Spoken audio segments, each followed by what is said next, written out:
And your boy Marky today is fresh out the hospital. Yeah, Mark, intocable. We back. I had surgery today. It's pretty routine surgery. I had carpal tunnel surgery, and I've had this before on this hand about 12 years ago.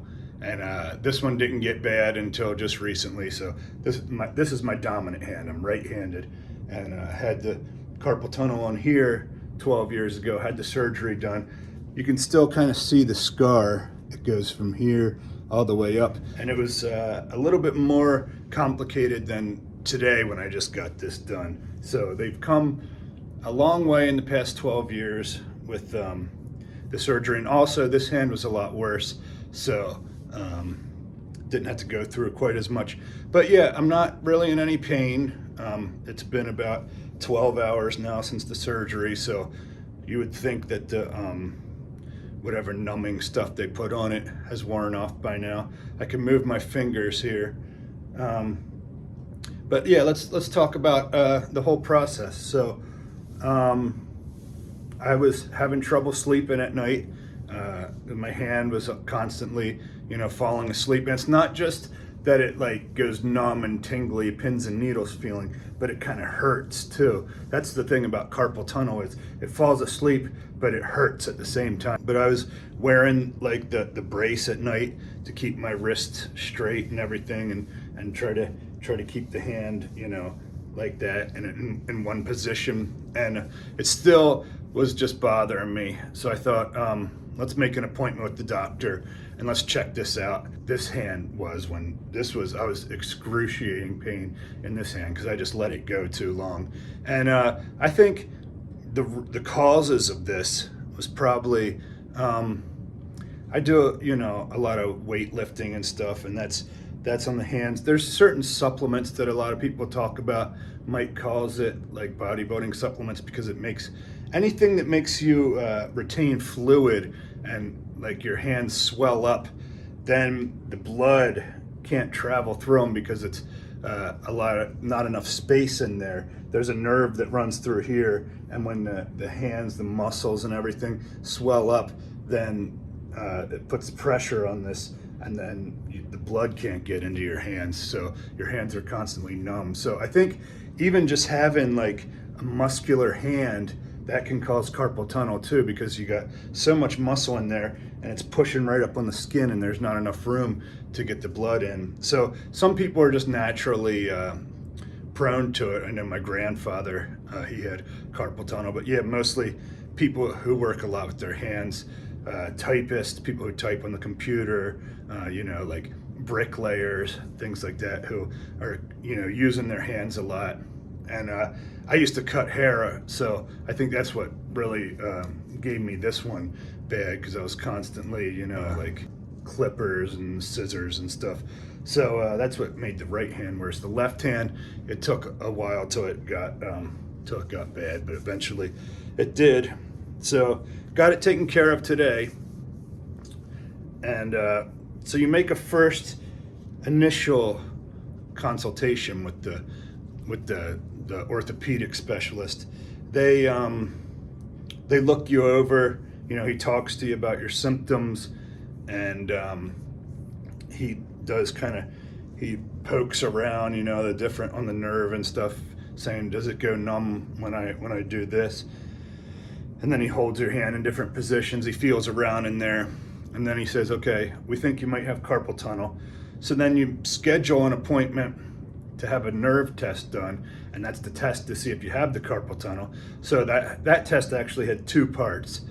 The first part, they put like a TENS unit, like a little electrical shock thing in different areas of the hand and of the wrist all the way up the forearm, and then they kind of put these electrical shocks through you to detect if your nerves are all working properly, if because sometimes there might be a problem, like maybe in your neck, maybe you have a nerve impingement in your neck, and that's why the blood's not getting to your hand, and it's not actually due to carpal tunnel. So they have they put the TENS unit on, do the shocks, and then they have another one. It's kind of uncomfortable, but they put a needle into your nerve, and they into a whole bunch of different spots. They put like a needle like you would use for like an injection, and that goes into the nerve, and then they have it hooked up to a machine that tests to make sure everything's working, and that determines whether you have carpal tunnel or some kind of nerve failure. And they determined that mine was carpal tunnel, so I went back, made an appointment, go back to see the orthopedic surgeon. He looked over the test results, said, yeah, you have two options. Basically, you can either live with this, and we can give you, maybe a cortisone shot, or maybe you can take prednisone or something to try to ease this down, or we can do the permanent solution, which is, not quite permanent, but it lasts years and years. Is the carpal tunnel release surgery. So that seemed to make the most sense for me. So this morning at 6 a.m. I had to be into the surgery center, and I was in surgery a little after 7. The surgery takes like 20 minutes, but for me, I was in a little bit longer than most people because they said they had trouble getting me to sleep with the anesthesia, so they had to do a little more than normal. But yeah, everything was a success. I woke up, wasn't feeling bad at all, and came back home. You have to have somebody give you a ride, obviously, and I had my mom do that. Came back home, went back to sleep for a few hours, and then got up, and I was really hungry because obviously you can't eat nothing the night before surgery. So I came back, and all I wanted to do was eat. But now, we're in the evening time, and everything seems to be okay. I have to wear this bulky thing for 5 days, and then they will take this off, and then I'll just have a Band-Aid over the stitches. He said there's only 4 stitches this time. So when I had this one, I had at least like 10 stitches.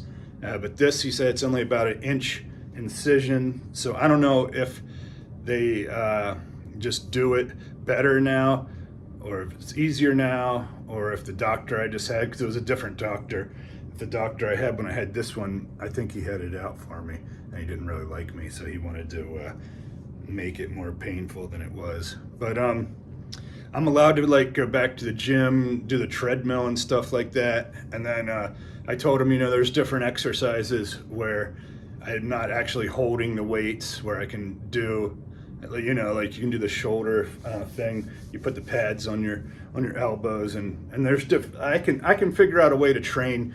I can do legs, obviously. I can figure out a way to train any body part without holding the weight. So I'm not going to be really missing any workouts. I'm just not going to be able to be doing like the bench press and things like that probably till the stitches are out and this is all healed up. But yeah, I'm not in any pain. I'm sure holding a bar on here would be painful when I go back to it. At least that's how it was with the other hand, but you always find ways to train around things. So I'm not going to be, it's not like you'll see me shrinking away, like I'm going to be missing all kinds of workouts and everything. So overall, I'm pleased with the procedure so far. We're still on the first day, and I'll give more updates as we go along. But if you've ever had this kind of surgery, let me know what your experience was in the comments, or if this is something you suffer with.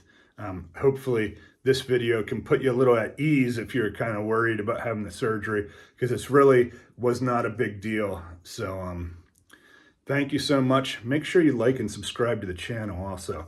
I want to I want to grow this channel. I want to get some more interest in it. So I appreciate you guys, and we'll talk to you soon. I'm in the recovery room right now. I don't even remember. I just remember going in the operating room and laying down. That's the last thing I remember. So I don't know how noticeable this is going to be. I don't know. We'll see. Like in the, I don't know, before the surgery in the 1700s, 1800s, you must have just had to tough it out. So, you know, but why be uncomfortable if you don't have to? So, it was a success, the whole surgery. I'm just really tired.